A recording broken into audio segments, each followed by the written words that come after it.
Good morning, everyone. Today we are going to present our topic, which is incentive and compensation system. And this is the list of our group members.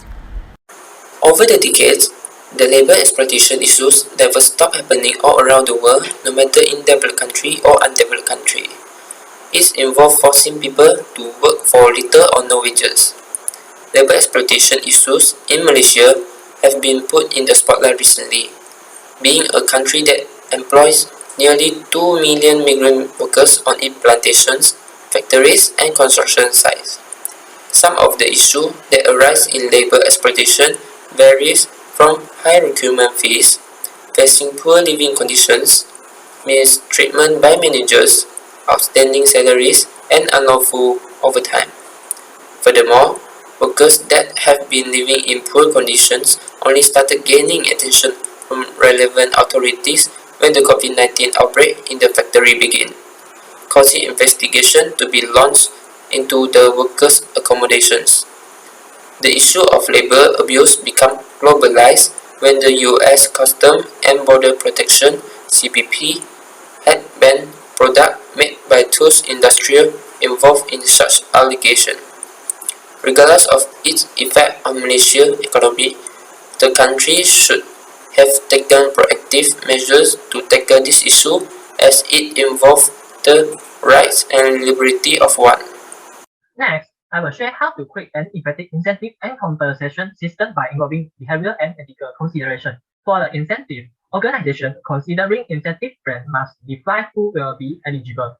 Common criterion for eligibility include the following: job category such as production or sales, then or service, job classification such as executive or administrative, the goal of the incentive, and what the handout will consist of, such as bonus, stock, or cash. Example of common short-term incentive plan include annual incentive plan, discretionary bonus plan, sport award, profit sharing plan, gain sharing plan, hint of more good incentive, retention bonus, and project bonus. In addition, compensation is just another work of ways.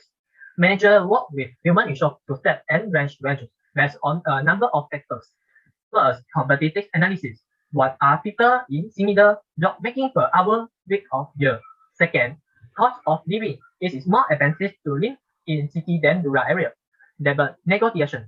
If the person is a member of labor union, collective bargaining may apply. Personal qualification. A higher income because of higher working experience year of a higher level of education. Supply and demand. If your company must find a person with specific qualification and there are very few people with post qualification, your company may need to pay more to attract qualified candidates. For now, we are discussing what are the issues in creating an effective incentive and compensation system. Incentive programs are effective tools for motivating and engaging employees. Incentive pay, which is a kind of compensation, may also help companies in other ways. So what are the issues in creating an effective incentive and compensation system? For the first one, employees may become less motivation and more stressful because they are not meeting their goals and can make them feel undervalued.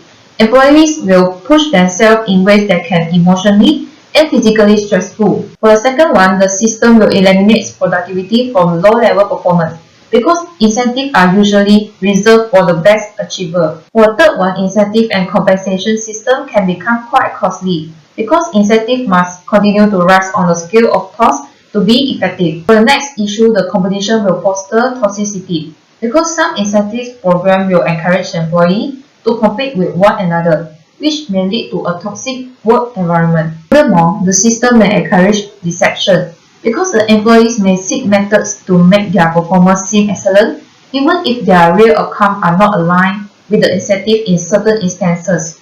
And a positive incentive may become a negative incentive. In the end, we can find a balance between boosting revenues and maintaining satisfied staff if we strategically organize our incentive and compensation system.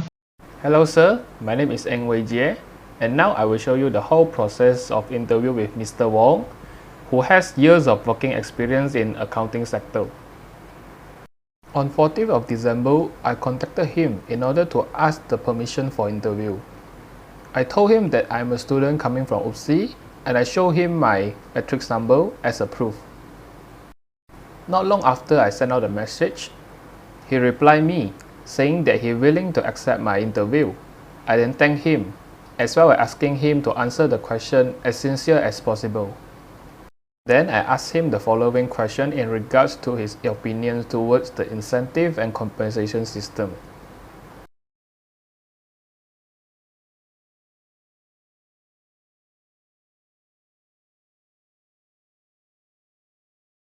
His answer to my question are: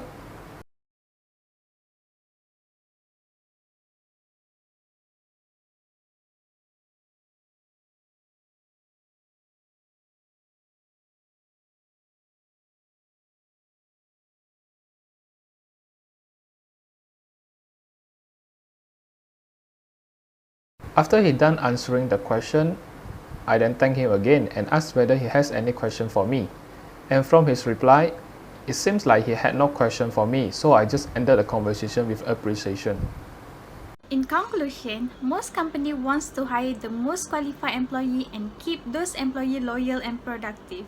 In order to attract and keep their best employee, a company may provide a package that include compensation and incentive for their employee. Therefore, it is important for company to ensure the development of incentive and compensation system should be relevant to the needs of employee to avoid potential issue.